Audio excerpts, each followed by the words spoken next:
vocês, né? Semana passada a gente falou sobre o nascimento da igreja. E hoje a gente continua na nossa série de sermões sobre os atos da igreja. E hoje a gente vai falar sobre os sinais vitais de uma igreja. Então convido os irmãos a abrir a Bíblia em Atos capítulo 4. Nós vamos ler do 32 até o 37. Atos capítulo 4, do versículo 32 até o 37.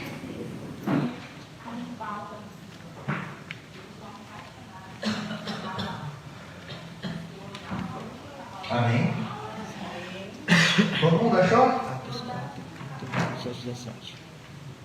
Atos 4, 32 ao 37. Sou do barulho de página. Amém? Amém.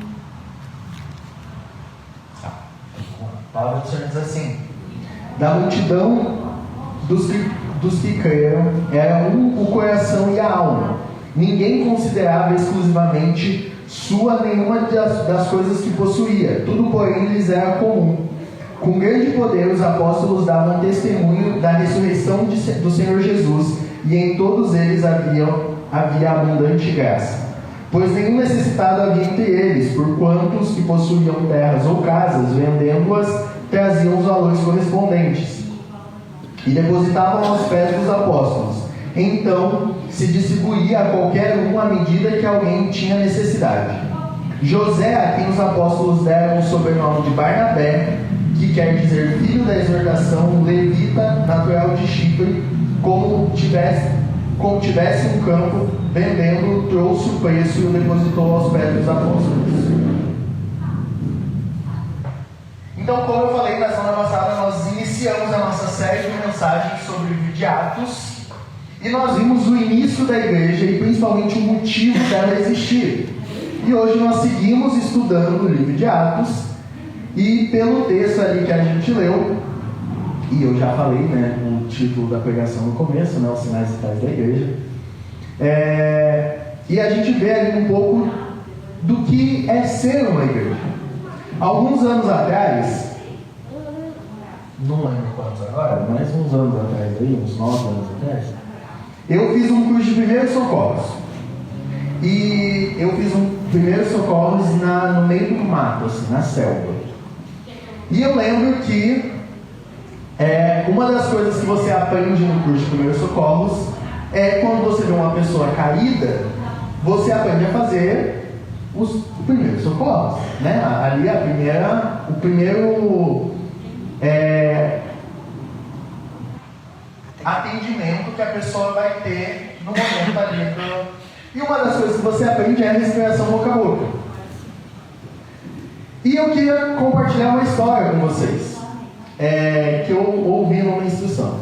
Então, em um dia qualquer, uma mulher que tinha, passado pelo curso de primeiros socorros, ela estava andando e ela viu um homem deitado no chão, debaixo do sol quente, perto dos trilhos do trem. O homem estava todo vestido, o sol estava muito quente e a sua boca estava aberta, ele não parecia estar bem. Então, ela imediatamente foi até ele e começou a fazer uma respiração boca a boca. E logo que ela começou a soprar oxigênio dentro da boca dele, ele acordou do seu breve cochilo, que havia tirado durante o intervalo de trabalho, e começou a gritar com a mulher. E a intenção dessa história é qual? É mostrar que mesmo você sabendo a técnica dos primeiros socorros, você não pode sair aí aplicando a técnica em todo mundo, só porque pela aparência parece que a pessoa não está bem. Tanto que no curso o instrutor ensina que primeiro você tem que chamar a pessoa. Se você souber o nome, você fala o nome, senão você tenta chamar ela. Se pela voz ela não respondeu, você encosta nela delicadamente. Se ela não respondeu, aí você vai tentar ver se ela está respirando. Você vai colocar alguma coisa perto do nariz dela, e para depois você verificar o pulso, e daí você fazer o que tem para fazer. Mas tem todo um procedimento ali. E da mesma maneira, a gente não pode falar sobre a saúde de uma igreja com base na sua aparência. Não dá para falar que uma igreja ela é saudável porque ela tem um prédio bonito, grande, porque ela tem bancos confortáveis, ou porque, né, o que muita gente vê, porque ela está cheia, ela está lotada. A gente não pode julgar a saúde de uma igreja a partir disso. Porque se a gente pudesse olhar dentro para ver o que está acontecendo nos corações e nas vidas das pessoas, a gente poderia verificar vários sintomas da falta de saúde, né? De pessoas doentes dentro da igreja. E hoje a gente vai falar, como eu disse, sobre os sinais vitais da Igreja de Cristo. E esses sinais eles vão nos dizer se uma igreja está verdadeiramente viva e bem. Eles vão nos mostrar quão saudável está a igreja, e a gente vai checar esses sinais um por um juntos. O primeiro sinal, versículo 32 e 33, ele já começa com uma afirmação objetiva. Diz assim: e era o coração e a alma da multidão dos que criam, e ninguém dizia que coisa alguma do que possuía era sua própria, mas todas as coisas lhe eram comuns. Então ele já começa ali afirmando que a igreja primitiva era unida. Eles tinham um coração e uma alma. E a igreja era unida de duas maneiras diferentes, que a gente pode ver no texto. E nós precisamos ser assim também. A primeira é unidos no âmbito interno. Então ali, como a gente leu no versículo 32, a igreja ela realmente se importava uns com os outros. Nas igrejas vivas, nas igrejas que estão bem, uns se preocupam com os outros, um irmão se preocupa com o outro. Eles têm alcance no âmbito interno e se misturam uns com os outros, né? Existe uma relação entre eles, existe uma amizade, existe realmente uma caminhada. E nós vamos ler sobre isso daqui a pouco, mas agora eu quero apenas que nós vejamos que as igrejas saudáveis cuidam uns dos outros. Elas cuidam dos seus. E como pastor, eu sou muito grato a Deus pela forma como a nossa igreja também tem cuidado uns dos outros. Claro, a gente tem falhas, mas assim, eu vejo que a igreja que ela tem essa atenção especial, os irmãos andando todos juntos, caminhando, a gente pode melhorar, mas a gente já está muito bem, né? E existe uma unidade maravilhosa no corpo de Cristo, e nós precisamos ser unidos no âmbito interno, mas também precisamos ser unidos no âmbito externo.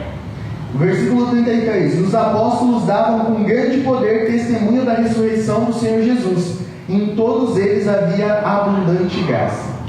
O versículo 33 ele já é maravilhoso por si só em todo esse texto. Ele é um versículo sobre o serviço junto ao público externo da igreja. E o que eu gosto é a forma que esse versículo ele é estruturado, porque ele começa dizendo com grande poder e termina dizendo com grande graça. E bem no meio dessas duas frases, está inserida ali, como se fosse um sanduíche, está a ressurreição do nosso Senhor Jesus. É um versículo sobre o alcance do público externo, sobre evangelismo. Uma igreja saudável, então, ela é uma igreja unida no âmbito externo também. O texto diz: com grande poder davam testemunhos da ressurreição de Jesus, e em todos eles havia abundante graça. Quando a nossa igreja está unida, os nossos esforços evangelísticos, a grande graça de Deus, o grande favor de Deus é derramado sobre o corpo dele. Isso não é maravilhoso? Na semana passada nós estudamos na célula sobre a mensagem do evangelista. E eu espero que você e eu continuemos sensíveis a todas as oportunidades que Deus nos dá ao longo da semana para falar uns com os outros sobre Jesus. Porque nós temos a oportunidade de compartilhar o Evangelho dentro da nossa casa, com a nossa família, no nosso trabalho, com os nossos vizinhos. O melhor presente que você pode dar a alguém é o presente do Evangelho. E, como eu disse, nós estamos checando os sinais vitais da igreja. Então, o primeiro sinal de vitalidade é o quê? Unidade. Unidade. Vou perguntar mais vezes, grava aí, ó. Então, unidos tanto no trabalho interno quanto no trabalho externo. Em segundo lugar, nós temos a generosidade. Versículos 34 a 37. E as igrejas, nós vamos ver que as igrejas vivas e bem são igrejas que são generosas. E generosas de duas maneiras também. A primeira, generosa com os bens. Versículo 34 diz assim: não havia, pois, entre eles necessitado algum, porque todos os que possuíam herdades ou casas, vendendo-as, traziam o preço do que foi vendido e o depositavam aos pés dos apóstolos. E repartia-se cada um segundo a necessidade que cada um tinha. Não dá para não ver generosidade nos primeiros cristãos aqui no texto, aqui nessa passagem. A Bíblia diz que quando esses primeiros crentes percebiam a necessidade no meio do corpo de Cristo, eles vendiam o que tinham, seja a terra, seja a casa, e traziam um lucro para a igreja. E isso não é comunismo. Não é, porque o comunismo é algo forçado. O comunismo é aquilo, o que é seu é meu. E isso aqui a gente está falando de cristianismo. O que é meu é seu. É um ato de generosidade, não é forçado. Isso é generosidade.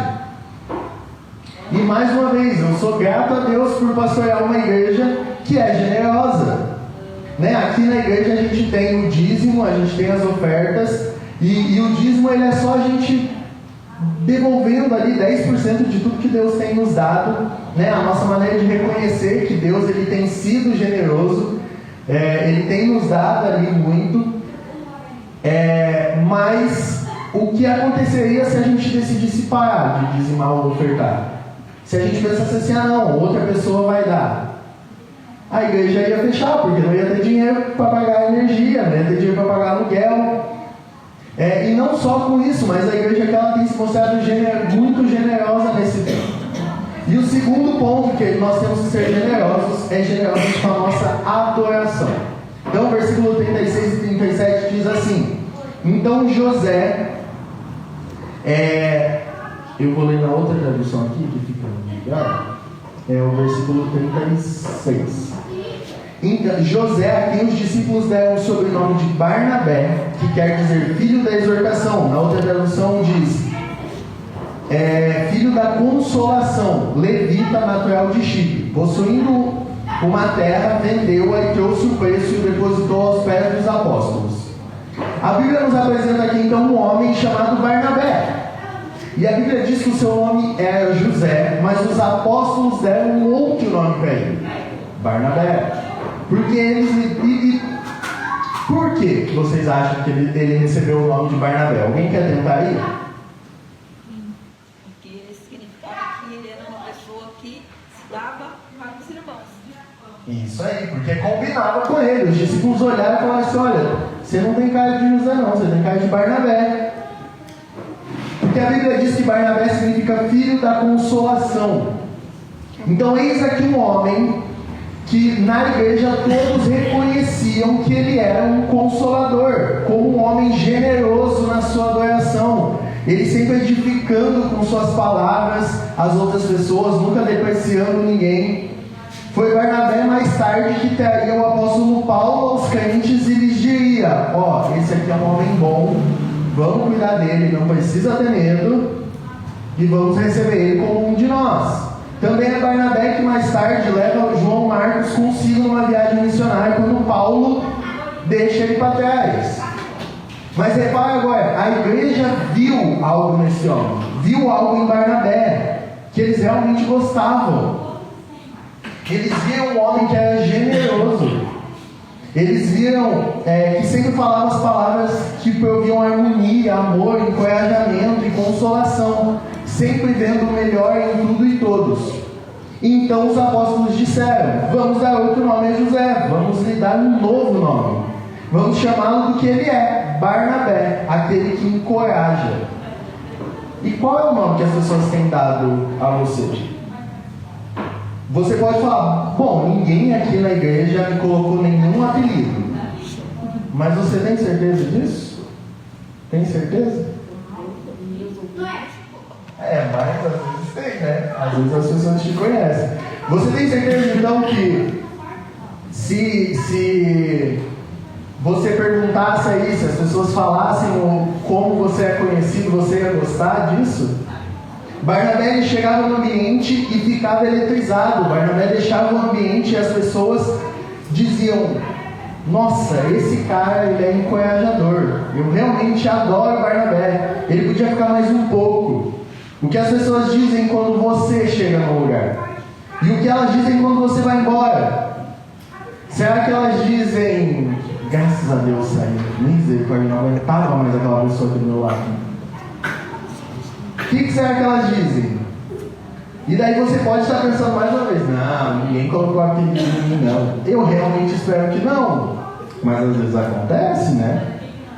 Então a gente precisa se assegurar, a gente precisa garantir e viver de tal maneira que o apelido que as pessoas tenham, coloquem em nós, seja algo bom. Porque provavelmente elas vão colocar um apelido. Então que seja algo bom, pelo menos.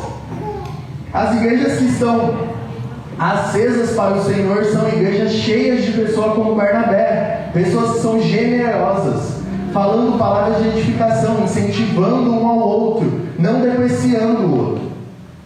Aí lembrando, nós estamos checando os sinais vitais da igreja. Qual que é o primeiro? Unidade. O segundo? Generosidade. E o terceiro? Autenticidade. E agora nós vamos para o capítulo 5 de Atos. Então, se você estava com a sua Bíblia aberta, é a continuação do texto. Nós vamos ler do versículo 1 até o versículo 11. Amém? Vou aproveitar para beber água enquanto.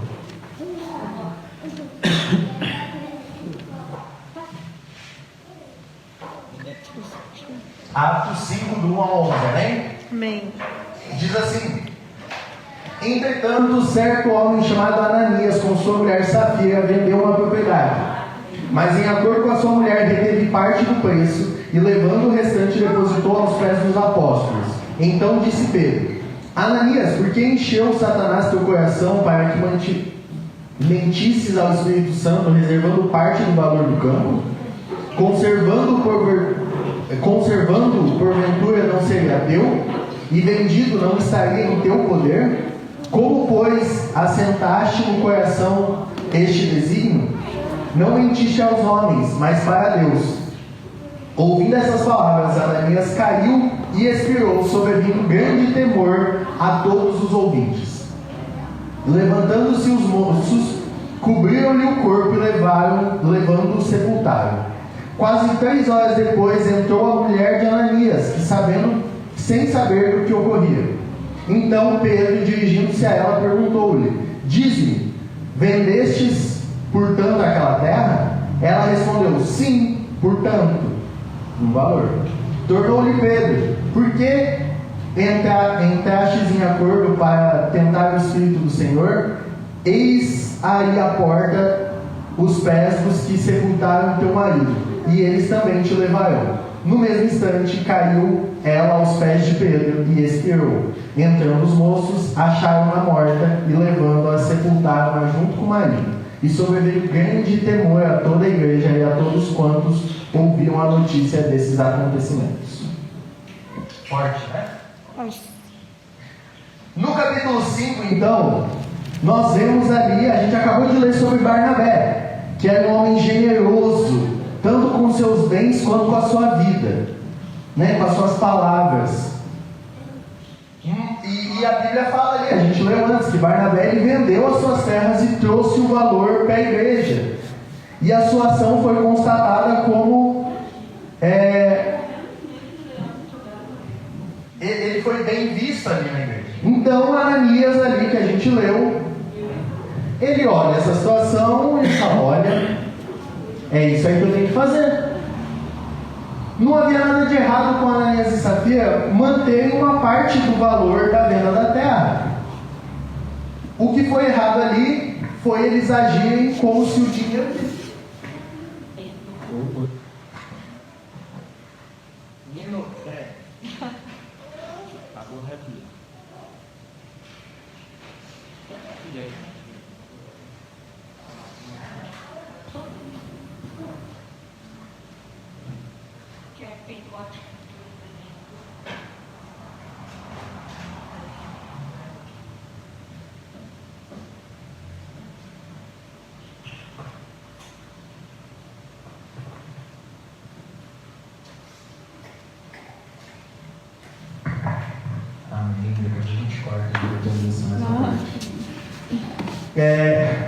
Então, voltando a Ananias. Não tinha problema eles terem pego uma parte do valor. O problema foi que eles trouxeram aquilo para a igreja e disseram para todo mundo que aquele era o valor total da venda. Então Pedro, guiado pelo Espírito Santo, disse: não é isso aí não, por que você está mentindo? Você não está mentindo para mim, você não está mentindo para a igreja, você está mentindo para Deus. Então Pedro, ele mostra o pecado de Ananias. Ele mostra que não foi ter trazido parte do dinheiro, mas sim ele ter mentido ali. Ele era livre para fazer o que ele queria com a terra dele, ou qualquer lucro obtido com ela. Mas ele agiu como alguém que ele não era. Ele era um hipócrita. Então talvez ele viu ali Barnabé doando tudo e falou: nossa, Barnabé não é o único generoso aqui não. Eu quero ganhar um nome também, eu quero ganhar um nome diferente aqui também. Então ele vai lá e mente. Mas ele é desmascarado. E Pedro fala: você não mentiu para os homens, você mentiu para Deus, você mentiu para o Espírito Santo. E naquela hora o coração de Ananias o enganou e ele morreu em choque. Ele caiu morto ali. Agora imagina, a gente leu agora há pouco, lembra que eu falei o versículo que a gente leu: com grande poder e com grande graça. Agora no versículo 11 a gente tem o grande medo, aterrorizados. Então o pecado de Ananias e Safira foi mais do que a ganância, mais do que o orgulho, mais do que o egocentrismo. O pecado deles foi a hipocrisia. Eles estavam representando ali na igreja, eles estavam fingindo algo.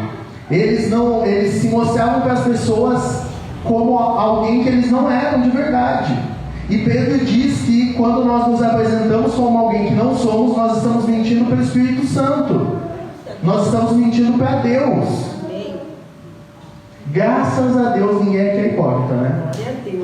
Imagina se a gente falasse, imagina se Deus julgasse as pessoas hoje em dia igual aconteceu com a Ananias e Safira. Misericórdia, gente, eu não queria ter que ficar puxando o corpo aqui para fora, não. Ou deixar vocês puxar o meu, não, misericórdia. Mas seria necessário, algumas igrejas têm que ter um necrotério junto ali, porque a pessoa entra, vem trazer a oferta aqui na frente, já cai e arrasta para o lado. E eu fico imaginando se algumas vezes nós não agimos como pessoas que não somos. Quando nos reunimos e louvamos, quando a gente está cantando aqui no culto, a gente realmente quer dizer aquelas palavras que nós estamos cantando? Ou será que a gente está cantando só por cantar? Ou será que a gente está mentindo? Quando a gente canta aqui, a gente entrega tudo a Deus, tudo a Ti, consagro, tudo entregarei. Será que realmente a gente está cantando isso? Quando a gente canta, porque Ele vive, eu posso crer no amanhã. Aí amanhã a gente acorda e fala assim: nossa, que dia ruim. Nossa, por que eu tenho que sair da minha cama? Nossa, é com essa alegria que a gente está cantando? Quando a gente canta porque dele, por ele e para ele são todas as coisas, realmente esse é o desejo do nosso coração? Nós precisamos ouvir as palavras de Pedro. Por que você está mentindo para o Espírito Santo? Porque está testando a Deus. Então quais são os sinais vitais da igreja que nós vimos? Unidade, generosidade E A autenticidade. Então, para uma igreja ser saudável, ela precisa ter unidade, generosidade e autenticidade. Ela precisa ser ela mesma.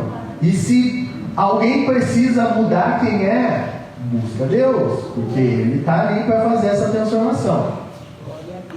Então, já concluindo, Mateus 7,16 diz que a árvore é conhecida por seus frutos.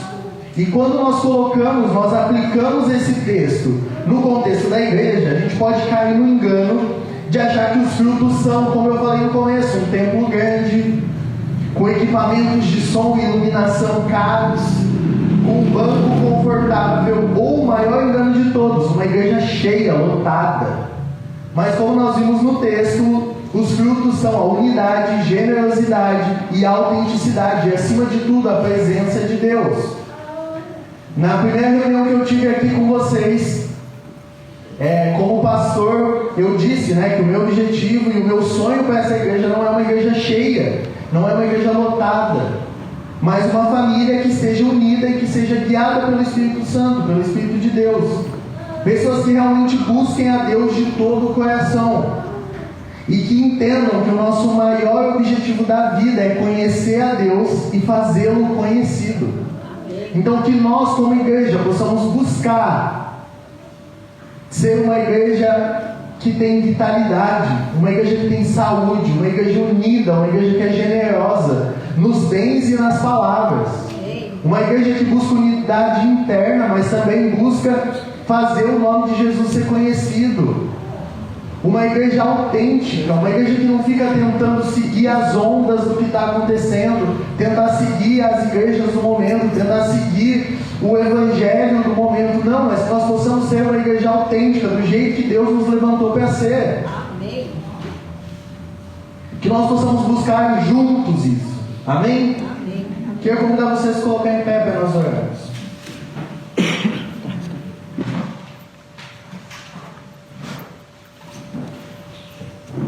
Que o Espírito Santo possa ministrar na sua vida agora. Se você tem sido uma pessoa que busca unidade, ou se você só está gerando mais contenda no meio dos irmãos, que o Espírito Santo possa ministrar sobre o possível teórico apelido que você tem recebido, e que o Espírito Santo possa ministrar na sua vida sobre a autenticidade, sobre quem Ele te chamou para ser e o que Ele te chamou para fazer. Pai, nós nos colocamos na sua presença, em primeiro lugar, Pai, para agradecermos, Pai. Agradecer, Pai, porque se estamos aqui, Pai, é porque o Senhor nos deu a oportunidade, Pai, de estarmos na sua presença, Pai. Então nós somos gratos por essa oportunidade, Senhor. Pedimos, Pai, que o Senhor gere união nos nossos corações, Pai. Que possamos buscar ser uma igreja unida, realmente uma unidade, com um só coração e uma só alma, Pai. Que possamos buscar ser generosos, Pai, porque tudo aquilo que temos, Pai, foi o Senhor que deu, Pai. E tudo isso, Pai, ficará aqui na terra quando nós nos encontrarmos contigo no céu, Pai. Pai, então que nós possamos enxergar os nossos bens, Pai, como ferramentas para o seu reino, Senhor. Pai, nos dê só aquilo que nós podemos abrir mão, Pai. Que nós não venhamos colocar nada, Pai, acima de Ti no nosso coração, Senhor. Que nós possamos ser generosos também com as nossas palavras, Pai. Que nós possamos encorajar os nossos irmãos, Pai. Que nós possamos levar alegria, Pai. Que nós possamos levar, Pai, realmente amor através das nossas palavras, Pai. Pai, nós não queremos ser conhecidos como Ananias e como Safira, Pai, mas nós queremos ser conhecidos, Pai, como Barnabés. Pai, nós queremos receber um apelido bom, Pai, nós queremos ser conhecidos pelas nossas qualidades, Senhor. Pai, gere em nós também, nos mostre a nossa autenticidade, Pai, nos mostre quem o Senhor quer que nós sejamos, Pai, porque nós sabemos que o Senhor chamou cada um de nós com as nossas individualidades, Pai. Então nos mostre como usar, Pai, essas individualidades, esses dons, esses talentos para a sua obra, Senhor. Pai, tira toda a inveja do nosso coração, Pai, de olhar para o nosso irmão, para a nossa irmã e falar: nossa, mas eu queria tanto servir desse jeito. Não, que nós possamos servir da maneira que o Senhor nos chamou para servir, Senhor. Em nome de Jesus, Pai, que nós possamos ser uma igreja saudável, Pai, e que possamos ser conhecidos por isso. Que nós possamos ser, Pai, como a igreja primitiva, Pai, que buscava o Senhor acima de tudo, sem religiosidade, Pai. Amém. Em nome de Jesus. Em nome de Jesus. Amém. Amém.